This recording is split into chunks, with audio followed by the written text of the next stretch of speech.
It's finally done. So this is the LeSavoyard knife that belongs to my friend Mr. Marvin Barkin. This is actually an Opinel. So I wrote the Opinel Museum and had it authenticated.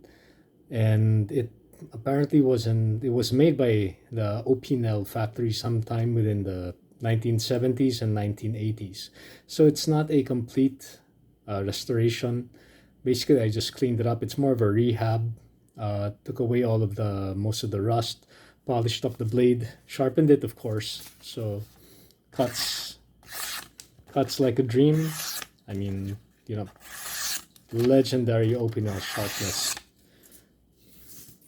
So yeah, polished up great. Of course, the bad news was because of all the rust that I had to remove. You know, you can see the pitting where the rust was. The blade is now loose. Okay. Of course, you know, when you open it, you can lock it using the locking ring that Opinel is known for. So, but when it's closed, you know, it kind of flops open. Of course, now it's like a quick deploy sort of knife, but you have to lock it. So what happened here was what I did. I made a modification similar to most modern Opinels.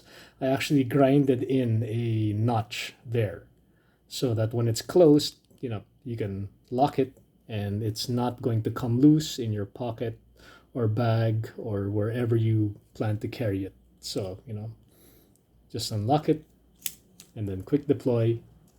There you go.